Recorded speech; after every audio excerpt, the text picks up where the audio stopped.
यहाँ पर आने का मकसद है आपका? मैं कृषि मंत्री झारखंड सरकार रांची से आया हूँ और मैं टिकैत साहब और उन सारे किसान यूनियनों को नैतिक समर्थन देना आया हूँ जो कि इस बिल के विरोध में, कानून के विरोध में सैकड़ों शहादतें देकर भी 60 दिनों से ज़्यादा लाखों की संख्या में किसानों के लिए, इस देश के भविष्य के लिए इस आंदोलन को जिंदा रखे हुए हैं। उनके नैतिक समर्थन में मैं यहाँ पर आया हूँ। मैं 31 तारीख के रात को भी आया था और आज भी मैं आया हूँ। झारखंड में, मैं बता दूँ, बिहार में, उड़ीसा में, बंगाल में, आप देख सकते हैं कि उधर सब जगहों पे जो माहौल यहाँ है यही माहौल वहाँ भी आपको देखने को मिलेगा। परसों ही हमने 96 किलोमीटर की लंबी हजारों ट्रैक्टर की रैली की थी। उसके संदर्भ में किसानों ने जगह जगह हजारों की संख्या में हमारा सम्मान किया था। हमने हमारे प्रदेश अध्यक्ष रामेश्वर उरांव, आलमगीर आलम और नेतृत्वकर्ता प्रदीप यादव जी ने एक मैसेज दिया था कि जो लोग ये कहते हैं कि ये आंदोलन सिर्फ यहीं तक सिमटा है, ये बात नहीं है। सच ये है कि यह आंदोलन आप 4 दिन पहले देखे होंगे। बिहार में तेजस्वी यादव जी के नेतृत्व में लाखों किसान सड़कों पर थे जो इस आंदोलन को समर्थन कर रहे थे।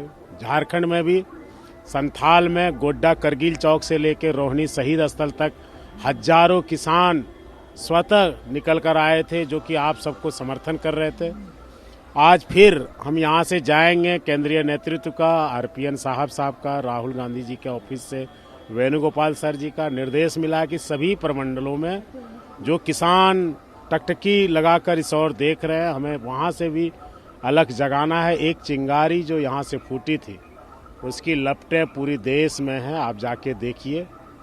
मैं वहाँ से यहाँ आकर इनके सम्मान में ये कहने आया हूँ कि टिकैत साहब, आप अकेले नहीं हो, आपके आंसुओं की कीमत अनमोल है और हम पूरे देश के किसान जज्बात से और हर तरीके से आपके साथ हैं।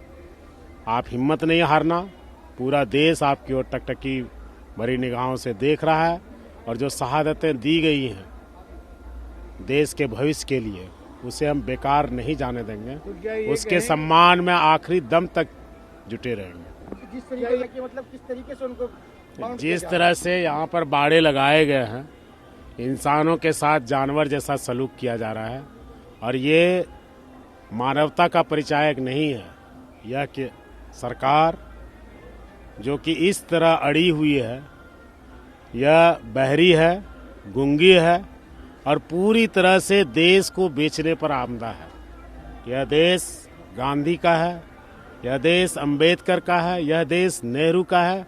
इस देश को रिलायंस, अडानी, अंबानी का देश बनाने की साजिश है और इसका हम लोग मरते दम तक विरोध करते थे, करते हैं, करते रहेंगे। और टिकैत साहब को और यहाँ के सभी किसान यूनियन को हम लोग ये कहने आए कि आप अकेले नहीं हो, आप पूरे देश के लिए लड़ाई लड़ रहे हो और आपका ये आंदोलन निस्वार्थ है। ये किसानों के लिए लड़ रहे हो, अन्नदाताओं के लिए लड़ रहे हो। हम सब आपका सम्मान करते हैं और पूरे देश आपके सम्मान में खड़ा होगा। आज टिकैत साहब यहाँ हैं, कल टिकैत साहब यहाँ से अन्य राज्यों की ओर कूच कर गए तो इस सरकार को चेहरा दिखाना मुश्किल हो जाएगा, लोगों के बीच में जाना मुश्किल हो जाएगा। किसानों में जो भारी आक्रोश है उसका सम्मान अभी भी है, समय है। ये समय रहते इस बिल को वापस ले लें, कानून को वापस ले लें। क्या वजह है? जब 90,000 कोरोना के केसेस डेली हो रहे थे उस समय आपने इस तरह के सब्जेक्ट को लाया? क्या ये जरूरी था? कौन सी ऐसी परिस्थितियां देश में थी? तो कृषि एक स्टेट सब्जेक्ट था, आपने स्टेट के विधानसभाओं में बहस नहीं कराया। आप उस समय इसको लेकर आए जब कोरोना सवाब पे था, जब कोरोना हम टैकल पूरी तरह कर चुके, वैक्सीन आ गया, उस समय आप शीतकालीन सत्र को स्किप कर जाते हैं। देश के किसानों में और देश की जनता में ये बहुत जानने की होड़ मची हुई है कि आखिर केंद्र सरकार इस तरह के निर्णय क्यों ले रही है। आखिर कौन सा सच है जो बहस होने के बाद वो बाहर आ जाएगा, उससे वो डर रही है। कानून अच्छी बात है, आपको जनमत मिला है, सभी राज्यों में तकरीबन आपकी सरकार है, आप ऐसे भी उसे पास करा के ला सकते थे, लेकिन बहस से क्यों भागना चाहते हैं? लोकतंत्र की जो प्रक्रिया है उसे क्यों नहीं अपनाते हैं, यह देश की जनता आपसे जानना चाहती है। और इसीलिए देश के किसान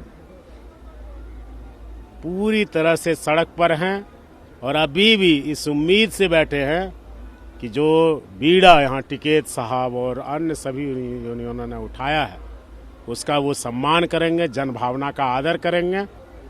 अन्यथा हम सड़क पर हैं और वहीं से सरकार को घुटने टेकने पर मजबूर करेंगे। नमस्कार, मैं हूं मानक गुप्ता।